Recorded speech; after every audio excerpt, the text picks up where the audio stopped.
नमस्कार मित्रों, अनुसंधान एकेडमी यूट्यूब चैनल में आप सभी का हार्दिक स्वागत है।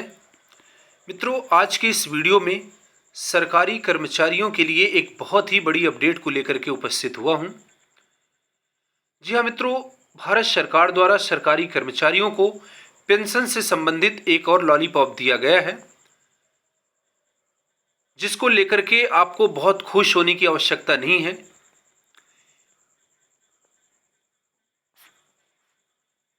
यहाँ पर आप देख रहे हैं, सरकार ने यूपीएस यानी यूनिफाइड पेंशन स्कीम में जोड़ा ओपीएस यानी पुरानी पेंशन योजना वाले सभी लाभ। यह एक खबर है जो आज से 3 दिन पूर्व 18 जून 2025 को अमर उजाला समाचार पत्र द्वारा प्रकाशित की गई थी। इस खबर को सुन करके तो आपको ऐसा लग रहा है जैसे यूपीएस में ओपीएस के सभी खजाने भर दिए गए हैं। अब ओपीएस के लिए आंदोलन करने की आवश्यकता नहीं है।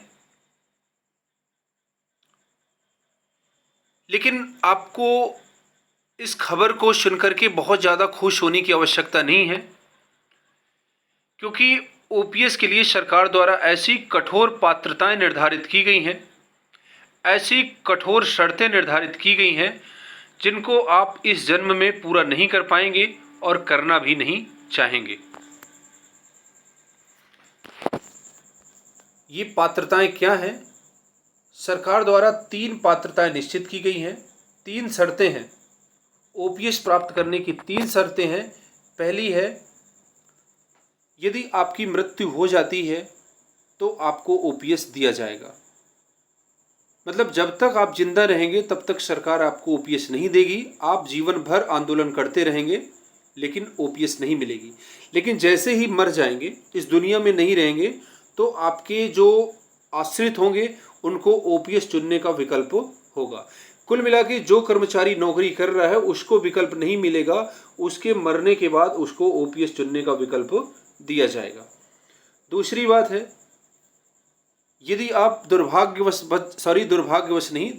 सरकार के लिए, आप अपने परिवार के लिए सौभाग्यवश बच जाते हैं और आपके हाथ पैर टूट जाते हैं, तो आपको सरकार ओपीएस देगी, क्योंकि आप दिव्यांग हो जाएंगे। सरकार ने शर्त रखी है। तो जब तक आप विकलांग नहीं होंगे तब तक आपको ओपीएस नहीं दिया जाएगा। तीसरी शर्त है, सरकार ओपीएस आपको तभी देगी जब आपको सरकारी सेवा से बर्खास्त कर देगी।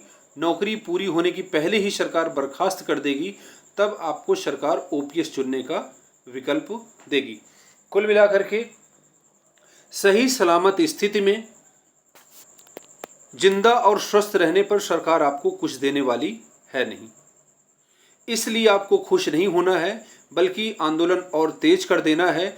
ओपीएस की मांग बराबर जारी रहना चाहिए। तो इन महत्वपूर्ण बिंदुओं पर विस्तार से बात करेंगे। मित्रों, यदि आप अभी तक हमारे चैनल को सब्सक्राइब नहीं किए हैं, चैनल पर नए हैं, तो चैनल को जरूर सब्सक्राइब करें और सभी पेंशन से पीड़ित सरकारी कर्मचारियों के बीच में शेयर करें, ताकि जागरूकता बढ़े और सरकार के प्रति सरकारी कर्मचारियों का एक सोच विकसित हो कि आखिरकार सरकार उनके प्रति क्या करने जा रही है। तो वीडियो के लास्ट तक बने रहिएगा, इस खबर पर विस्तार से बात करेंगे। यहां पर आप देख रहे हैं, केंद्र सरकार ने बुधवार को यूपीएस में ओपीएस वाला एक और लाभ जोड़ा है।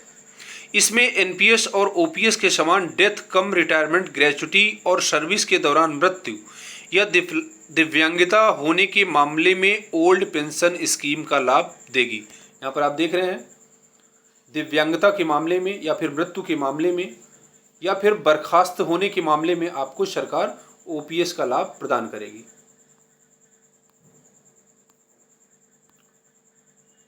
केंद्र सरकार की कर्मचारी नई पेंशन योजना यानी एकीकृत पेंशन योजना को स्वीकार नहीं कर रहे हैं। यूपीएस को लेकर कर्मचारियों में उत्साह नजर नहीं आ रहा है। एकीकृत पेंशन योजना का विकल्प देने की आखिरी तिथि 30 जून है। अब यूपीएस का विकल्प देने में केवल 1.5 सप्ताह बचा हुआ है। केंद्र सरकार ने लगभग 30 लाख एनपीएस कर्मियों में से 50,000 कर्मियों ने भी यूपीएस में शामिल होने का विकल्प नहीं दिया। मित्रों, यहाँ पर आप देख रहे हैं 30 लाख कर्मचारी ऐसे हैं जो एनपीएस इस समय ले रहे हैं, लेकिन उसमें से 50,000 कर्मचारियों ने भी यूपीएस का विकल्प नहीं चुना। इस बात से पता चल रहा है कि सरकार की यूपीएस योजना पूरी तरह से फेल हो चुकी है। कर्मचारियों ने इसको पूरी तरह से नकार दिया है और सरकार बराबर इसका गुणगान गाती जा रही है। इस बीच केंद्र सरकार ने बुधवार को यूपीएस में ओपीएस वाला एक और लाभ जोड़ा है। इसमें एनपीएस और ओपीएस के समान डेथ कम रिटायरमेंट ग्रेच्युटी और सर्विस के दौरान मृत्यु या दिव्यांगता होने के मामले में ओल्ड पेंशन स्कीम का लाभ शामिल है। National mission for old pension scheme Bharat के अध्यक्ष डॉक्टर मंजीत सिंह पटेल ने यूपीएस में ओपीएस के लाभ का स्वागत किया है। यहाँ पर देखिए, ये नेताजी हैं डॉक्टर मंजीत सिंह, इन्होंने यूपीएस का स्वागत किया है। कर्मचारियों को मोटिवेट कर रहे हैं कि सभी लोग यूपीएस स्वीकार कर लें। मंजीत सिंह पटेल के मुताबिक भारत सरकार ने यूनिफाइड पेंशन स्कीम के तमाम विरोध के बीच उसमें कुछ ऐतिहासिक लाभ जोड़ दिए हैं। ये ऐतिहासिक लाभ है, इसको आप देख रहे हैं। ये मंजीत सिंह का कहना है, जिसमें एनपीएस और ओपीएस के समान डेथ कम रिटायरमेंट ग्रेच्युटी और सर्विस के दौरान मृत्यु या दिव्यांगता होने के मामले में ओल्ड पेंशन स्कीम का लाभ शामिल है। पटेल ने कहा, भारत सरकार के इन बदलावों का स्वागत है।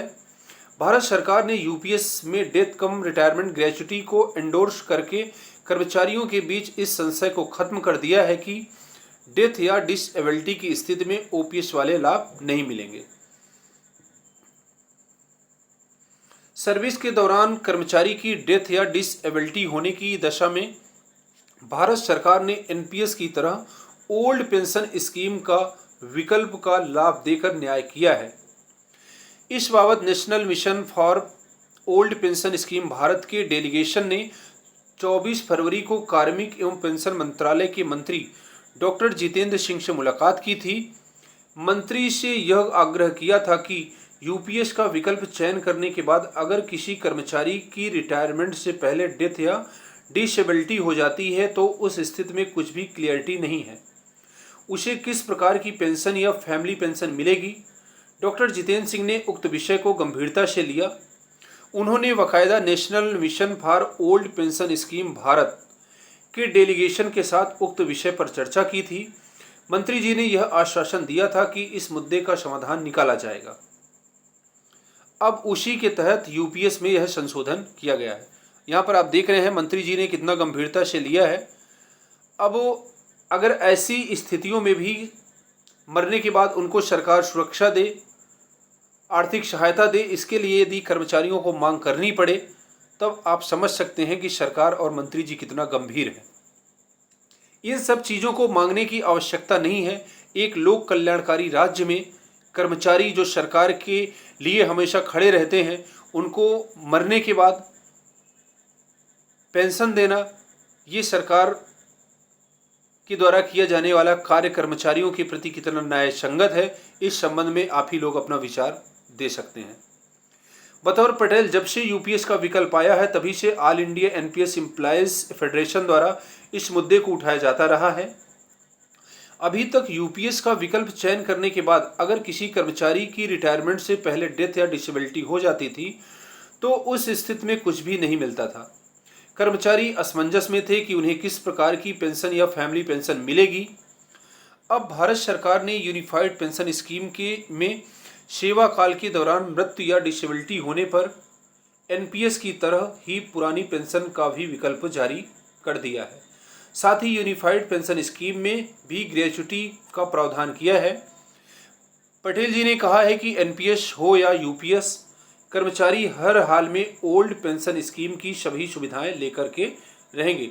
तो यहाँ पर इन्होंने स्वागत किया है सरकार के कदम का, लेकिन कर्मचारियों को ये भी कहा है कि अभी आंदोलन जारी रहेगा और धीरे धीरे करके सभी मांगों को मनवाया जाएगा। यहाँ पर आप देख रहे हैं 3 माह तक तिथि को आगे बढ़ाना पड़ेगा। मित्रों, 30 लाख ऐसे कर्मचारी हैं जो एनपीएस ले रहे हैं। केंद्रीय कर्मचारी 30 लाख हैं जो एनपीएस ले रहे हैं, लेकिन 30 लाख कर्मचारियों में 30,000 कर्मचारी ऐसे नहीं हैं जिन्होंने यूपीएस का विकल्प चुना हो। इससे पता चलता है सरकार की यूपीएस योजना पूरी तरह से फेल हो गई है। कर्मचारियों ने नकार दिया है इसको। सरकार की यूपीएस योजना को सरकारी कर्मचारियों ने डस्टबिन में फेंक दिया है। इसको जरूरत नहीं है कर्मचारियों को ओपीएस चाहिए। डॉक्टर मनजीत सिंह पटेल कहते हैं यूपीएस के प्रति 2-3% सरकारी कर्मचारियों का भी रुझान नहीं है। विभिन्न मंत्रालयों और विभागों में यूपीएस की सही से ट्रेनिंग देने वाले ट्रेनर का अभाव है। मनजीत सिंह की भाषा आप समझ रहे हैं ना, मतलब योजना अच्छी है लेकिन सरकार के कर्मचारी अच्छी ट्रेनिंग नहीं दे रहे, जनता के बीच में उनको जो है सही से समझा नहीं पा रहे। ओपीएस बहाली या यूपीएस में बदलाव अपनी इन मांग को लेकर कई राज्यों का दौरा कर चुके पटेल बता दें पीओ और डीडीओ को ट्रेनिंग तक नहीं दी गई है। अनेक ऐसे अधिकारी हैं जिनके पास कर्मियों के सवालों का जवाब नहीं होता। जो कर्मचारी रिटायर हो चुके हैं अब उनके खाते बंद हो गए हैं। ऐसे में वे ऑनलाइन यूपीएस में कैसे स्विच करेंगे? इस प्रक्रिया में कई सारी दिक्कतें हैं। आईटी विभाग को ऑनलाइन ट्रेनिंग पर फोकस करना चाहिए। अब ऐसा तो नहीं कि 1.5 सप्ताह में 30 लाख कर्मचारी यूपीएस का विकल्प दे देंगे। सरकार को कम से कम 3 माह की तिथि आगे बढ़ानी पड़ेगी। कुल मिला के मित्रों, सरकारी ये योजना फेल हो गई है। इसका विकल्प चुनने की आवश्यकता नहीं है। एनपीएस में रहिए और इसके बाद आंदोलन जारी रखिए। एक न एक दिन ओपीएस सरकार को देना पड़ेगा। कर्मचारियों को मंजूर नहीं है UPS. Confederation of central government employee and workers के महासचिव एसबी यादव ने बताया कि कर्मचारियों को यूपीएस मंजूर नहीं है। सरकार ने इसे जबरदस्ती कर्मचारियों पर थोपा है। कर्मचारियों की एक ही मांग रही है और वह है ओपीएस यानी बुढ़ापे का सहारा। पुरानी पेंशन बहाली के अलावा कर्मियों को कोई दूसरी योजना नहीं चाहिए। यही वजह है कि इतने दिन बाद भी कर्मियों ने यूपीएस की ओर जाने का विकल्प नहीं अपनाया। अगर 30 लाख कर्मचारियों में से 50,000 कर्मचारी भी यूपीएस का विकल्प नहीं चुनते तो इसका मतलब है कर्मचारी इस योजना को स्वीकार करने को तैयार नहीं है। अब सरकार के पास इस योजना को अपनाने की अंतिम तिथि को आगे बढ़ाने के अलावा कोई दूसरा विकल्प नहीं है। ऐसा संभव है कि कर्मचारियों के हितों को देखते हुए सरकार यूपीएस में कोई परिवर्तन कर दे। ओपीएस बहाली सहित दूसरी मांगों के लिए confederation of central government employee and workers की तरफ से कैबिनेट सचिव को 1 दिवसीय हड़ताल का नोटिस दिया है। 1 दिवसीय हड़ताल 9 जुलाई को होगी। तो यहाँ पर आप देख रहे हैं कि एक तरफ सरकार जो है यूपीएस चुनने का जो तिथि है उसको बढ़ाना चाह रही है, 2-3 महीने का समय और देना चाह रही है। दूसरी तरफ कर्मचारियों ने इसको नकारते हुए आंदोलन का जो है नोटिस दिया है। सरकारी कर्मचारी आंदोलन करेंगे और ओपीएस के लिए अपनी मांग को और भी मजबूत करेंगे। यूपीएस पर कर्मचारियों का रुझान बहुत फीका। स्टाफ साइड की राष्ट्रीय परिषद के सदस्य और अखिल भारतीय रक्षा कर्मचारी महासंघ के महासचिव श्री कुमार का कहना है कि यूपीएस को लेकर केंद्र सरकार के कर्मचारियों का रुझान बहुत फीका है। कर्मचारी यूपीएस में शामिल नहीं होना चाहते हैं। अभी तक महज 2% एनपीएस कर्मचारी भी यूपीएस में नहीं आ रहे हैं। इसकी आखिरी तारीख 30 जून है। केंद्र सरकार ने कैलकुलेटर भी जारी किया है। केंद्र सरकार के कर्मचारी एनपीएस और यूपीएस के झंझट में नहीं पड़ना चाह रहे हैं। उनकी एक ही मांग है, पुरानी पेंशन बहाली। ओपीएस बहाली को लेकर दोबारा से कर्मचारी संगठन लामबंद होने की तैयारी कर रहे हैं। सरकार ने एनपीएस कर्मियों को 30 जून तक यूपीएस में शामिल होने का विकल्प दिया है। राष्ट्रीय पेंशन प्रणाली यानी एनपीएस के तहत 20 मई को एकीकृत पेंशन योजना कैलकुलेटर लॉन्च किया गया था। इसका मकसद केंद्र सरकार के कर्मचारियों को वह सुविधा मुहैया कराना है जिसके द्वारा वह एनपीएस और नई स्कीम यूपीएस दोनों के तहत मिलने वाले पेंशन लाभों की तुलना कर सकें। इसके बावजूद कर्मचारी मन नहीं बना पा रहे हैं। तो मित्रों, आप समझ रहे हैं कि 2004 तक ओपीएस लागू थी, जो एक कल्याणकारी योजना थी, सरकारी कर्मचारियों को बुढ़ापा का सहारा थी, किंतु 2004 में बंद कर दिया गया। 2004 से 2024 तक कर्मचारियों ने ओपीएस लागू करने के लिए लगातार आंदोलन करते रहे, किंतु सरकार नहीं मानी। 2024 में चुनाव के समय सरकार द्वारा क्या किया गया, स्वीकार कर लिया गया कि ओपीएस में खामियां हैं, लेकिन सरकार 20 साल तक गुणगान करी एनपीएस का। 20 साल तक एनपीएस का गुणगान करी और 20 साल बाद सरकार ने स्वीकार किया, हाँ एनपीएस में खामियां हैं और अब एक नई पेंशन योजना की आवश्यकता है। तो इस प्रकार से 2024 में जुलाई में सरकार द्वारा यूपीएस योजना लाई गई। यूपीएस का गुणगान सरकार की तरफ से बराबर जारी है। वहीं दूसरी तरफ सरकारी कर्मचारियों द्वारा इस योजना का विरोध जारी है। यहाँ पर आप समझ सकते हैं कि 30 लाख कर्मचारियों में से 30 लाख सरकारी कर्मचारियों में से किसी ने भी यूपीएस को नहीं चुना है। इससे पता चलता है ये योजना पूरी तरह से फेल है। तो मित्रों, आपसे यही आग्रह है कि आप सभी लोग एकता बनाए रखिए और आंदोलन के प्रति सजग रखिए।